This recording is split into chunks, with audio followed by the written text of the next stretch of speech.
Budget में आदिवासियों के लिए बड़े ऐलान।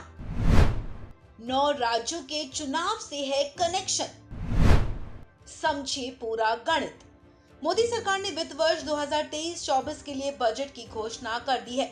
इस बार के बजट में जनजातीय समूहों के लिए भारी राशि आवंटित की गई है। आपको बता दें, केंद्र सरकार ने अगले 3 सालों में विशेष रूप से कमजोर जनजातीय समूह यानी कि पीवीटीजी के सामाजिक आर्थिक स्थितियों में सुधार के लिए 15,000 करोड़ रुपए के विकास कार्य शुरू करने की घोषणा की है।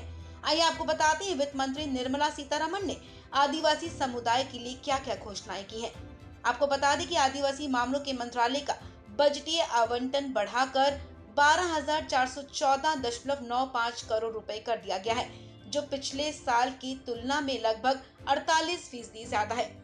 केंद्र सरकार ने कहा है कि असुरक्षित आदिवासी समुदाय की सामाजिक आर्थिक स्थिति में सुधार के लिए पीएम पीवीटीजी विकास मिशन शुरू किया जाएगा। इसका उद्देश्य उन आदिवासियों के लिए मूलभूत सुविधाओं की स्थिति सुधारनी है। मूलभूत सुविधा यानी कि मकान, सफाई, स्वास्थ्य सुविधा, शिक्षा और कनेक्टिविटी जैसी चीजें हैं। इसके लिए सरकार ने अगले 3 सालों में 15,000 करोड़ रुपए आवंटित करने की घोषणा की है। वित्त मंत्री ने कहा कि इस योजना से 3.5 लाख आदिवासियों को फायदा मिलेगा। पीवीटीजी यानी कि काफी पिछड़े और कमजोर आदिवासी समुदाय से है। इसके साथ ही जिनकी आबादी लगातार कम हो रही है। देश के 15 राज्यों और केंद्र शासित प्रदेशों में कम से कम 75 ऐसे आदिवासी समुदाय आते हैं। वहीं आदिवासी छात्रों के लिए एकलव्य स्कूलों की भी घोषणा की गई है।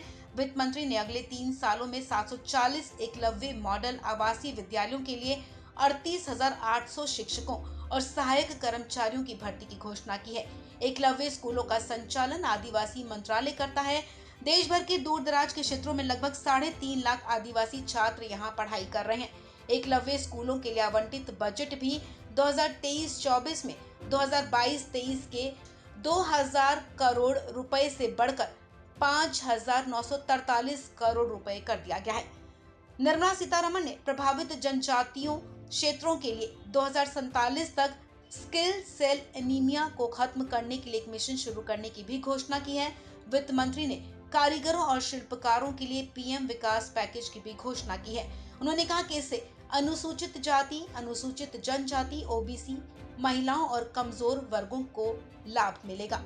वित्त मंत्री ने बताया कि इस योजना में न केवल वित्तीय सहायता शामिल होगी, बल्कि एडवांस स्किल ट्रेनिंग, आधुनिक डिजिटल टेक्नोलॉजी का ज्ञान, एफिशिएंट ग्रीन टेक्नोलॉजी, ब्रांड प्रचार, स्थानीय और वैश्विक बाजारों के साथ जुड़ाव, डिजिटल भुगतान और सामाजिक सुरक्षा तक पहुंच भी शामिल होगी।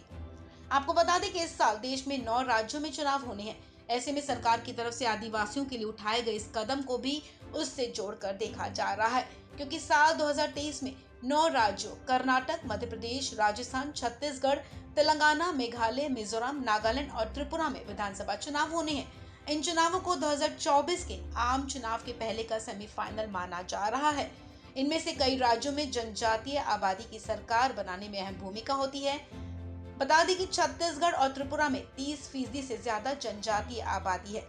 मेघालय और नागालैंड में 85% से ज्यादा जनजातीय आबादी है, जबकि मिजोरम में 90% जनजातीय आबादी है। ऐसे में सरकार के इस कदम को इन राज्यों में होने वाले चुनाव से जोड़कर भी देखा जा रहा है। इस खबर में फिलहाल इतना ही। तमाम अपडेट्स के लिए आप बने रहें वन इंडिया हिंदी के साथ।